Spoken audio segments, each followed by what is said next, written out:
Don't know who to pick for FPL Gameweek 20? Don't worry, I've got you covered.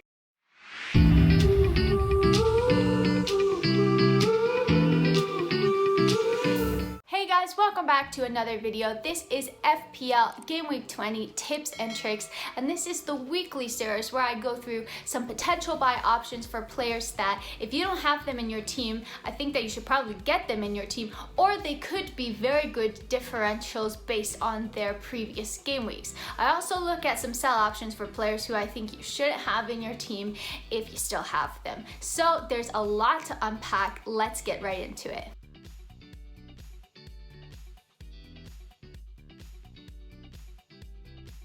Taking a look at my first tip, I've put together this visual for you all. I hope that you enjoy it because it literally took me hours to do. But I take a look at the top 6 teams and their past 5 fixtures to see how they've been performing. I couldn't fit Arsenal on the list. I know that would have made it 7. I was having a hard time cutting it down, but just for the graphics, I physically could not fit Arsenal.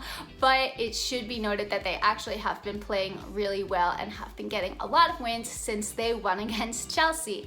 So taking a look at this list, first we have Chelsea. They have 1 win, 1 draw, and 3 losses in their last 5 games. As Chelsea fans, we know that Chelsea really have not been playing well. Even that 1 draw, 1 win were not very convincing. We haven't been keeping clean sheets, haven't been scoring many goals. So really, it's a risk to have any Chelsea player in your team right now. So personally, I would not look to transfer any Chelsea player in right now. Taking a look down the list, we have Leicester, who has 3 wins and 2 draws in their last 5. They also have 2 no wins against Southampton and Chelsea. So they've looked very convincing so far. Now we have Liverpool, who have 2 losses and 3 draws in their past 5 games. They don't have a win. What is going on with Liverpool? Not only that, their home run was beaten by Burnley. It was ruined by Burnley. I feel like if anybody has some sort of run going on, it's going to be beaten by Burnley. I have no idea why. That's just like the rule. It just is. So Liverpool really have not been playing well, surprisingly. What? Next, we have Tottenham, who actually have been playing okay, but not fantastic. They have 2 wins, 2 draws, and 1 loss in their past 5 games, but I still really like the likes of Heung-min Son and Harry Kane. They're still scoring goals, so personally, I wouldn't be too worried about them. And then finally, we have the Manchester United and Manchester City. They're both playing extremely well at the moment. City have 5 wins and 5, United have 4 wins and 5, and they're just looking really strong. The next thing that I do is look at the next 3 or so fixtures that are coming up so that I can see if a team has very difficult fixtures. Then I'm probably not going to transfer in a player, just because in those fixtures you don't really know who's going to win, who's going to score. Could be a little risky. So for example, we can see that in the next 3 games, Tottenham play Liverpool and Chelsea. Chelsea also play Tottenham and Wolves. I think that those are going to be difficult fixtures. Burnley is going to be a difficult fixture as well for Chelsea. So I'm not going to go through all of them. You can see them on the screen, but those are the fixtures that each of the teams have. I do think that Leicester has very favorable fixtures, playing Everton, Leeds, and Fulham. I think that they could get at least probably 2 clean sheets and win at least 2 of those games, if not all 3. So I use this to help me determine which players I want to transfer in, but obviously it's not a golden rule. If you have a very good player, then you might as well keep them in your team. Don't transfer them out just because they have very difficult fixtures. Now, taking a look at some buy options, I actually have 2 players from Leicester and 2 players from Man City. It kind of just worked out that way. I didn't mean to do that.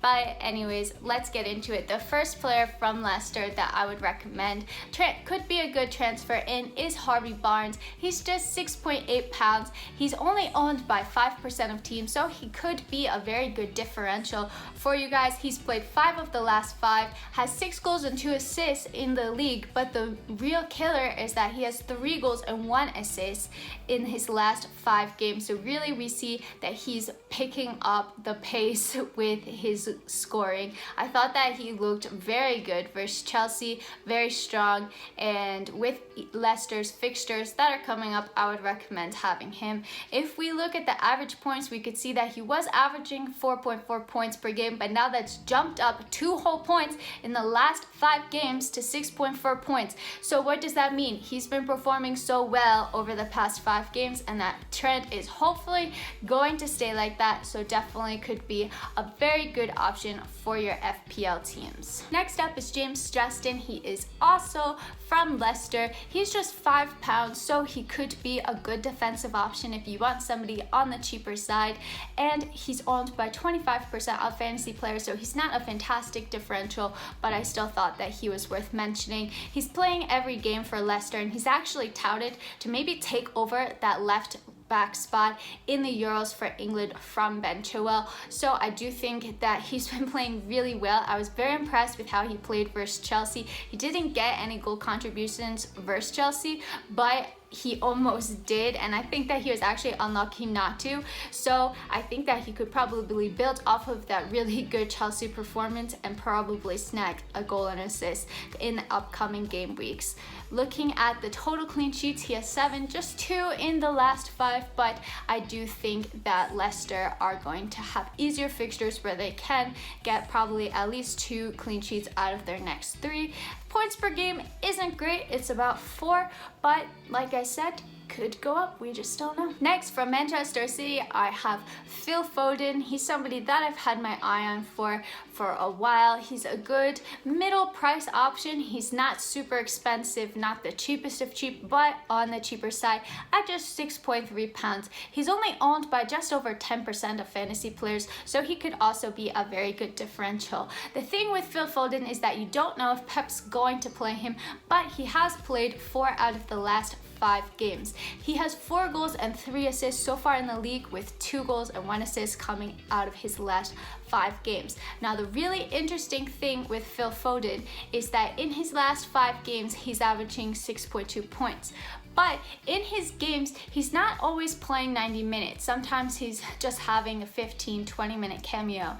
So when we look at the amount of games where he's played at least 45 minutes, 5 out of those 9 games, he's gotten 6 points or more. So he really is a pretty good option. I think he looks really good for Manchester City. I think he's very, very good talent and definitely worth trying to get him in your team, in my opinion. Finally, you guys probably already know who I'm going to say. It is Mr. John Stones from Manchester City. He is a very good option. He's very cheap for what his value is right now. He's just £5.1. He's owned by 14.3% of fantasy players, and I think that number has shot up in the last week or so, but he's honestly been playing so well. Played 5 of the last 5. He scored 2 goals versus Crystal Palace, and I think that that was one of the best performances that I've ever seen from a defensive player. Scored 2 goals, kept a clean sheet, got a massive haul. I'm sure there were bonus points as well, so it was just very impressive. So not only that, City have kept 8 clean sheets and 4 in their last 5. The only one not being a clean sheet was versus Chelsea when Callum Hudson-Odoi scored in the 90th plus minute. And let's take a look at his average points. It's just insane. It's insane. He averages 7 points per game. In the last 5 games, he's averaged 8.2 points. Honestly, get this guy into your fantasy teams. He is worth it. Not just that, double up on City defenders because they play West Brom, Fulham, and Burnley in their next 3 games. They have very favorable fixtures, so definitely think that it's worth it to try to get these City defenders in at any cost. Now that we've talked about who you should buy, let's take a look at who you should sell. If you still have any Chelsea player, as I mentioned, I would sell them, but in particular, I want to talk about Kurt Zouma. He's recently found himself out of favor with Frank Lampard. He hasn't started the last 2 games, and Rudiger has started over him, which I think is just very surprising, and I don't really understand what has warranted him to be dropped. But even though we don't know if he's going to play or not, Chelsea still haven't been keeping clean sheets, so I just think it's very risky to have him in your team, or any Chelsea defender for that matter. Next up is Kevin De Bruyne. He's out with a muscle injury for 4 to 6 weeks, and it's just too much time to keep somebody in your team with an injury, so just think he has to be transferred out. Leicester have also come out and said today that Jamie Vardy is expected to be out for a couple of weeks, injured as well. So if you have Jamie Vardy in your teams, he's out injured, make sure to transfer him out. And finally, this is going to surprise some of you. It may even shock you. I don't care. I think that you should transfer Mohamed Salah out of your fantasy Premier League teams. Liverpool have not been playing well, as I mentioned before. 2 losses, 3 draws in their last 5 games, and Mohamed Salah has failed to get any goal contribution, meaning he has not scored or assisted in any of those 5 games. At £12.5, I just think that he is way too expensive to have in your fantasy teams when he's not been performing.